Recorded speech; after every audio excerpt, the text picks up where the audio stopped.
very privileged to work with some of the biggest, most successful companies around the world to address this very question, which is how do you balance openness and secrecy to support the company's success. And so these examples, I hope, will be illustrative of why it's so important and how you go about doing it. So the first example is with Apple Computer. So Apple Computer retained me in 1986. That tells you a little bit about how long I've been at this. 1986, and at the time, they were a billion-dollar company, but they were still very entrepreneurial.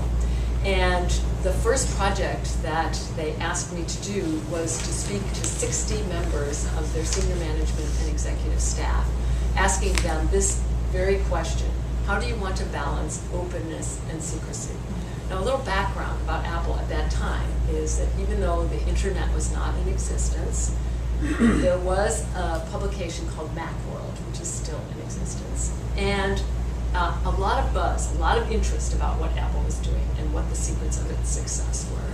But Macworld in particular was a recipient of a lot of gossip from Apple about Apple.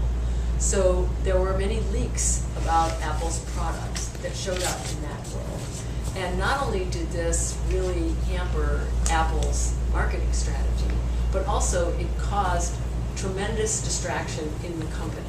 So when you have a leak of product information or information about a particular executive in an independent publication, particularly for an organization like Apple that has a lot of really smart, enthusiastic people, they start getting all excited, like, who leaked that information? Or are we really going to release on October 2nd? Or, how come John Scully has been listed as somebody who's involved in this? He didn't really get involved in the project.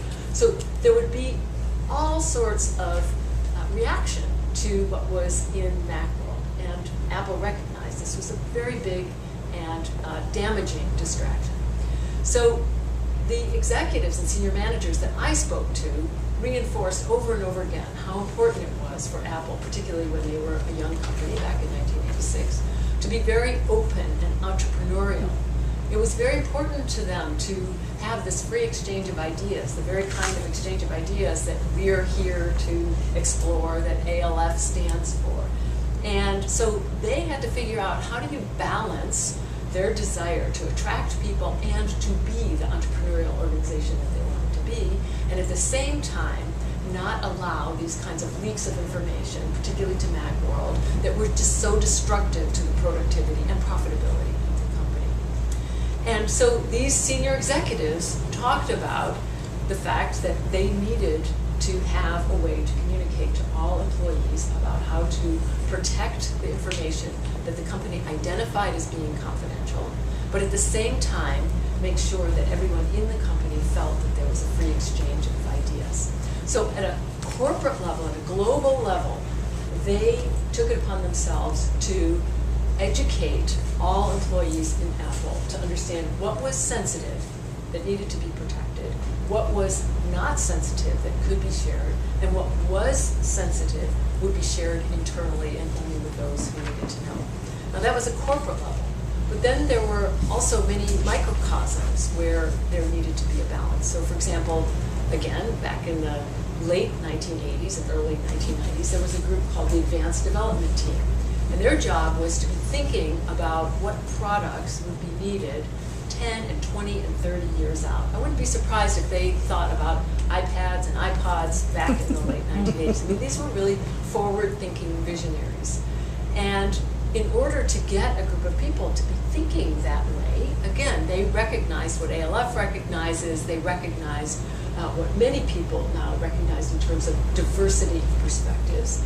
And so they brought in not only representatives from different functions within Apple, but they also brought in technologists, engineers from other companies, and they brought in academics. So what they wanted to do was to get a group of people, selected group of people, to be talking about what are the products that are going to be needed or desirable 10 and 20 and 30 years out, that Apple should be thinking about developing. So they wanted this group of people that brought these diverse opinions and perspectives to share their information openly within the confines of the advanced development team, but obviously not to share that information outside of Apple, because if they did, then any competitor or potential competitor would have access to that information. Plus, they could run into the same problem they had with Macworld. If that information leaked, imagine how people would respond to that. So again, we've talked about kind of a corporate strategy of balancing openness and secrecy, and then they had these pockets where there were boundaries around groups of people who, within that boundary, they could freely share information, but outside of that boundary, they all understood that they could not and should not share that information. So I give you that as an example so that as you're thinking about how in your organization you can best balance openness and secrecy for collaboration and innovation, you think about the fact that you may have an overall corporate or organizational strategy, and you may have what I call positively confidential ecosystems, meaning these pockets of groups of people where you can have a boundary because you've got the physical and electronic security as well as the understanding of the people who are involved in those projects and all the other people who support that group. So for example, with the advanced development team, you wouldn't want people who were in an engineering team for the Macintosh to be bugging them every day. Hey, what are you working on? I want to know what's going on in there.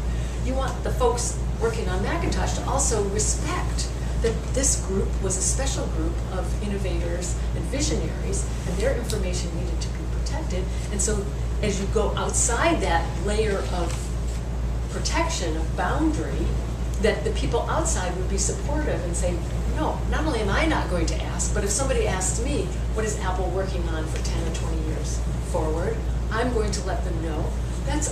That is our proprietary information. That is our secret sauce, and we don't share that information.